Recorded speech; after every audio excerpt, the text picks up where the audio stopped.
আসসালামু আলাইকুম ওরহমতুল্লাহ ফ্রেন্ডস, এই মুহূর্তে ফেসবুকের মধ্যে সবথেকে বড় প্রবলেম হঠাৎ করে দেখা যাচ্ছে your page is still eligible be to recommended right now. অর্থাৎ এই মুহূর্তে যদি আপনি আপনার পেজ কিংবা প্রোফাইলের মধ্যে যান, এর মধ্যে অধিকাংশ মানুষ লক্ষ্য করতেছে যে তার পেজ কিংবা প্রোফাইলের মধ্যে রিকমেন্ডেশন সাসপেন্ড হয়ে গেছে কিংবা পেজ হ্যাজ সাম ইস্যু লেখা দেখাচ্ছে। তো যদি আপনার সাথেও এরকম হয়ে থাকে তাহলে বলবো ভিডিওটা কমপ্লিটলি দেখেন, তাহলে বুঝতে পারবেন এবং এর সমস্যার সমাধানও খুঁজে পাবেন।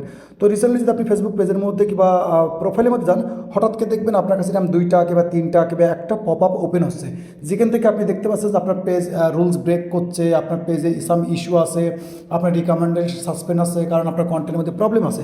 যদি এই প্রবলেমটা হয়, ভিডিওটা কন্টিনিউ দেখেন, ইনশাল্লাহ আশা করা যায় এই ভিডিও থেকে আপনার এই প্রবলেমের সমাধান পেয়ে যাবেন ইনশাল্লাহ। তো স্টেপ বাই স্টেপ ফলো করেন ইনশাল্লাহ। তো যদি দেখেন এই মুহূর্তে আপনার পেজ কিংবা প্রোফাইলের মধ্যে যদি এরকম দুইটা একটা তিনটা পপ আপ থাকে, তাহলে আপনি প্রথম যে জিনিস বিষয় আপনাকে লক্ষ্য করতে হবে, প্রথম স্টেপটা খেয়াল করতে হবে যে এই ফেসবুক প্রত্যেকটা পপ আপের মধ্যে আপনাকে কি বলছে এটা সর্বপ্রথম আপনাকে বুঝে নিতে হবে, পড়ে নিতে হবে।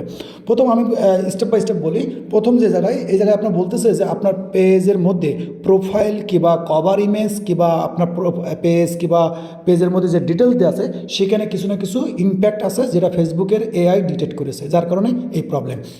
আবার দ্বিতীয় নম্বর বলতেছে যে ফেসবুক অটোমেটিকলি আপনাকে ডিটেক্ট করেছে, আপনার টেকনোলজি ডিটেক্ট করেছে যে আপনার পেজের মধ্যে কিছু না কিছু প্রবলেম আছে। সেটা আপনার কভার ফটোতে হতে পারে, প্রোফাইল ইমেজে হতে পারে, আপনার বায়োতে হতে পারে, আপনার ফটোতে হতে পারে, কিংবা আপনার ভিডিওতে হতে পারে। ফেসবুক ডিটেক্ট করেছে, যার কারণে আপনার পেজের মধ্যে কিছু ইস্যু দিয়েছে। আর রিকমেন্ডেশন সাসপেন্ড কি, মূল গল্প তো আমরা রিকমেন্ডেশনের কথা বলছি না।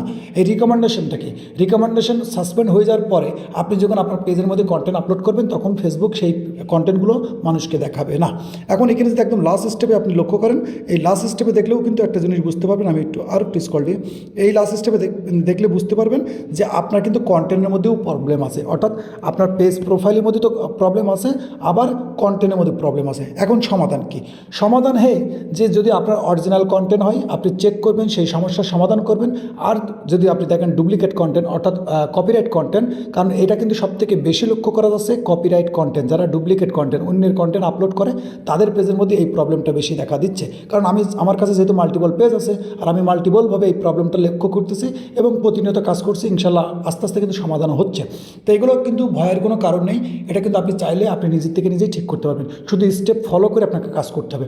তো এখানে যদি আমরা তিনটে পপ আপ দেখি, আমরা একটাকে সমাধান করার চেষ্টা করি। ওকে, তো প্রথমে আমি একদম লাস্টে আসবো, বলছে are you not recommending some of your page content. অর্থাৎ বোঝা যাচ্ছে আমাদের কোনো একটা কন্টেন্টের মধ্যে প্রবলেম আছে। তো কয়টার মধ্যে আছে আমরা এখানে যদি লক্ষ্য করি, এখানে দেখেন কতগুলো। ওকে, 2 মাস আগে, 3 মাস আগে। এখন এগুলো কি, এগুলো যদি একটু লক্ষ্য করেন তাহলে বুঝতে পারবেন যে আপনার যে কন্টেন্টগুলো আছে কিংবা আপনি যে ফটো ভিডিও আপলোড করেছেন, সেটা কিন্তু ফেসবুক অটোমেটিকলি ফ্ল্যাগ দিয়ে দিয়েছে। কারণ আপনি যদি ডুপ্লিকেট কন্টেন্টে কাজ করেন তো এই প্রবলেমটা বেশি লক্ষ্য করবেন, কারণ আপনি যে কন্টেন্ট আপলোড করতেছেন সেই কন্টেন্ট কেউ না কেউ আবার আপলোড করতেছে, তো এটা ডুপ্লিকেট হয়ে যাচ্ছে, যার কারণে কিন্তু ফেসবুক অটোমেটিকলি আপনার পেজের মধ্যে একটা ফ্ল্যাগ দিয়ে দেয়। তো এটা কিন্তু আপনি চাইলে এটা সহজে রিমুভ করতে পারবেন। তো আমি আপনাদেরকে রিমুভ করে দেখাই সময় বাঁচানোর জন্য। তো প্রথমে একটা আমরা আপনার সামনে ডিলিট করার দেখার চেষ্টা করি। আর যদি অরিজিনাল কন্টেন্ট হয় সেটাও আপনি দেখে নেবেন। তো এখানে যদি আসেন তো দেখবেন এখানে লেখা আছে সি অপশন। এই সি অপশনের উপরে ক্লিক করবেন। সি অপশনে ক্লিক করলে আপনি এক এক সময় এক একটা জন এক এক রকম ইন্টারফেস পাবেন। দেখেন দেখবেন ডিলিট পোস্ট। তো যেহেতু আমার কপিরাইট কন্টেন্ট, তো আমি এখানে কিছু করবো না, সরাসরি ডিলিট করবো। ওকে, দেখেন প্রত্যেকটা আপনি এইভাবে আসবেন, আসার পরে প্রত্যেকটার মধ্যে এখানকার আসবেন, একটু সময় লাগবে। আমি যেহেতু প্র্যাকটিক্যাল একদম সরাসরি আপনাদেরকে দেখাচ্ছি, তার জন্য একটু সময় লাগবে, আপনি বুঝতে পারবেন। তো এইভাবে আমি ডিলিট করি, একটু ভিডিওটা পজ করি এবং শেষের অংশটা আপনাদের সরাসরি দেখায়। তো এখানে আমি সরাসরি আবার যাচ্ছি, যেহেতু ভিডিওটা আপনাদের সময় নষ্ট করবো না বলে, যার কারণে আমি এইভাবে দেখাচ্ছি। আর আমি ভিডিও বেশি একটা এডিট করি না, আমি সরাসরি যেটা করি, যেহেতু আমি মাল্টিপল পেজ নিয়ে কাজ করি আর এই প্রবলেমগুলো আমার কাছে সবথেকে মনে হচ্ছে বেশি, তো আমি আপনাদের প্র্যাকটিক্যালে দেখানোর চেষ্টা করছি। এখানে কোনো আপনাদের কনফিউজ করবো না ইনশাল্লাহ, সঠিকভাবে, যেহেতু আমি যেভাবে কাজ করি, জাস্ট আমি কোনো প্রফেশনাল ইউটিউবার না, আমি জাস্ট যেভাবে কাজগুলো করি প্রতিনিয়ত সেইগুলো আপনাদেরকে দেখানোর চেষ্টা করি।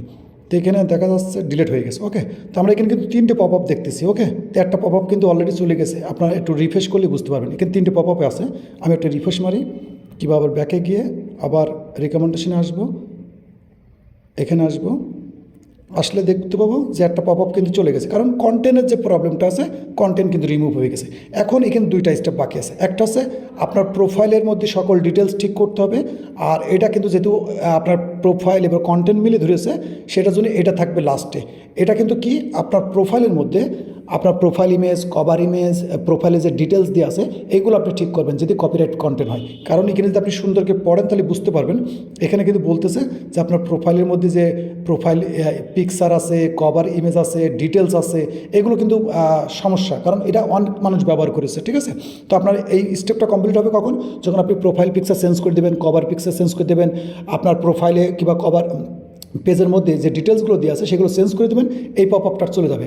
আর এটা কি, এটা হচ্ছে এই যে কন্টেন্টের যেটা ছিল কন্টেন্ট আর এইটা মিলে কিন্তু এই দুটো মিলে এই একটা তৈরি হয়েছে, ওকে, পেজ আসছে আমি ইস্যু। তো যখন এই প্রবলেম সলভ করবেন আর এই নিচে যেটা আমি সলভ করেছি এরকম করবেন, তখন কী হবে, অটোমেটিকলি এটা 7 দিন, 14 দিন, 21 দিন কিংবা 1 মাসের মধ্যে অটোমেটিকলি চলে যাবে। অর্থাৎ আপনার পেজের মধ্যেই যদি আপনি বুঝতে পারেন যে এরকম একটা ফটো, এরকম একটা ভিডিও আছে যেটা আমার না, আবার কি আপনার পেজের মধ্যে এমন একটা প্রোফাইল পিকচার আছে সেটা আপনার না, কভার ইমেজ আছে সেটা আপনার না, এবং আপনি পেজের মধ্যে যে ডিটেলস দিয়ে রেখেছেন সেটা আপনার না, তাহলে কী করবেন, এগুলো সব রিমুভ করবেন। রিমুভ করে আপনার কাজ থাকবে প্রতিনিয়ত আপনি 5 দিন, 7 দিন, 14 দিন, 21 দিন রেগুলারভাবে অরিজিনাল কন্টেন্ট বানাবেন। অরিজিনাল কন্টেন্ট একটা অরিজিনাল ফটো তুলে দিবেন, যে কোনো জায়গার ফটো তুলে দিবেন কিংবা লাইভ করবেন। আবার নিয়মিত কী করবেন, আপনি স্টোরি আপলোড করবেন।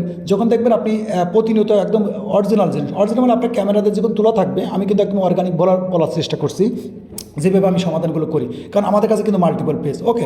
এই জন্য বলবো যে আপনি যখনই রেগুলারভাবে অরিজিনাল কন্টেন্ট আপলোড করবেন এটা অটোমেটিকলি ঠিক হয়ে যাবে। 7 দিন, 21 দিন, 14 দিন কিংবা 1 মাসের মধ্যে অটোমেটিক ঠিক হয়ে যাবে। যখন আপনি রেগুলার লাইভ করবেন কিংবা রেগুলার অরিজিনাল কন্টেন্ট আপলোড করবেন, তখন এই প্রোফাইল আর সাম ইস্যু কিংবা রিকমেন্ডেশন সাসপেন্ড এটা অটোমেটিক চলে যাবে। এটা কোনো প্রবলেম না, কারণ এটা হচ্ছে কি সম্পূর্ণ আপনার অ্যাক্টিভিটি, অর্থাৎ আপনি পেজের মধ্যে যে অ্যাক্টিভিটিগুলো করতেছেন যখনই ডুপ্লিকেট পাচ্ছে অর্থাৎ আনঅরিজিনাল পাচ্ছে, তখনই ফেসবুকের যে এআই আছে, ঠিক আছে, সে ডিটেক্ট করে আপনার এই প্রবলেমগুলো দিচ্ছে।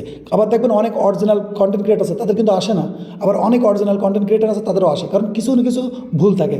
আনঅরিজিনাল, রিউজ কন্টেন্ট, তারপরে একই ক্যাপশন বারবার দেয়, একই হ্যাশট্যাগ বারবার দেয়, লম্বা লম্বা মিসলিডিং হ্যাশট্যাগ দেয়, মিসলিডিং ক্যাপশন দেয়, এইসবের কারণে কিন্তু আসে। তো পুরো বিষয়টা আমি যেহেতু লম্বা করে ভিডিও বানালাম, আপনি বিষয়টা পুরো completely step by step follow করে কাজটা করেন, ইনশাল্লাহ আপনি কিন্তু এই সমাধান পাবেন। কারণ কি আমি বলছি কি জন্য, এখানে কিন্তু মাল্টিপল পেজ আছে, আপনি যদি লক্ষ্য করেন এখানে কিন্তু মাল্টিপল পেজ আছে, অধিকাংশ পেজের মধ্যে এই প্রবলেম, এটা কিন্তু আমরা প্রতিনিয়তই সলভ করতেছি। তো ইনশাল্লাহ আপনিও পারবেন যদি সঠিক পদ্ধতি ফলো করেন আর প্রতিনিয়ত ফেসবুকের রুলস রেগুলেশন ফলো করে আপনি রেগুলার কন্টেন্ট আপলোড করবেন, দেখবেন 10-15 দিন, 1 মাসের মধ্যে কিন্তু অটোমেটিকলি আপনার রিকমেন্ডেশন সাসপেন্ড প্রবলেম সলভ হয়ে গেছে, আবার আপনার পেজ কিংবা প্রোফাইল আবার রিকমেন্ডেবল হয়ে গেছে। তো এই ছিল ভিডিও ভালো লাগলে লাইক, কমেন্ট, শেয়ার করে দেবেন। আর এই বিষয়ে যদি আপনাদের আরও কোনো মতামত থাকে তো অবশ্যই কমেন্ট করতে পারেন। ততক্ষণ ভালো থাকবেন এবং নিজের খেয়াল রাখবেন। আল্লাহ হাফেজ।